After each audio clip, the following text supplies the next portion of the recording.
Zlatan Ibrahimović ka dhënë intervistën e tij të parë të madhe në gjuhën bosnjake në një emision në Arena Sport, ku në një bisedë të hapur me Slaven Bilić ka prekur temat e fëmijërisë të tij në Suedi dhe ndikimin e luftës në Bosnjë dhe Hercegovinë.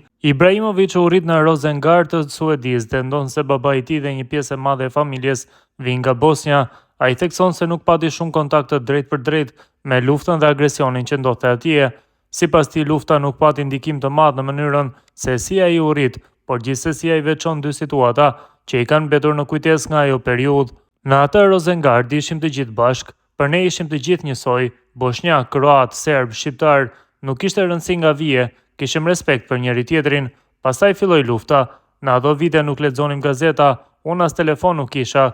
Kisha një televizor, por nuk shikoja lajme. Gjithçka që ndjeva ishte se babai im ishte gjithmonë me telefon. E kuptova se po fliste me familjen në Bosnjë për t'i ndihmuar ata. Unë shkoja tek nëna ime, zakonisht shkoja atje për të ngrënë. Ata jetonin afër 5 minuta larg për hir të fëmijëve. Një ditë shkova tek nëna ime dhe të gjithë ishin veshur me të zeza. I pyeta pse ishin të gjithë me të zeza dhe më thanë të dilja jashtë të luaja futboll. Nuk donin të më tregonin. Gjyshja ime kishte vdekur në luftë. Ma mësuan të sillesha si një fëmijë i vogël, të shijoja jetën dhe të luaja futboll. Nuk donin të më tregonin asgjë për këtë. Ibrahimović zbulon edhe një tjetër moment kur e ndjeu se lufta në rajonin ton kishte lënë gjurmë, këtëherë përmes ndryshimit të mentalitetit tek refugjatët që mbërrinin në Suedi.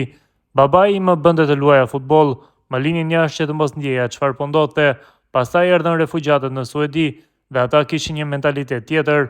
Unë jam bosnjak, ti je serb, kështu mendonin ata. Kur erdhën në atë geto në Rosengard, mentaliteti ishte ndryshe. Në kokën time ishte ndryshe, për mua ishte Jugoslavia. I kisha të gjithë shok dhe nuk shihnim kush ishte kush, por ata ishin shumë ndryshe, luftonin me ta, nuk e pranonin që gjithçka të ishte kaq e përzier. Për mua ishte ndryshe, rrëfen Ibrahimović.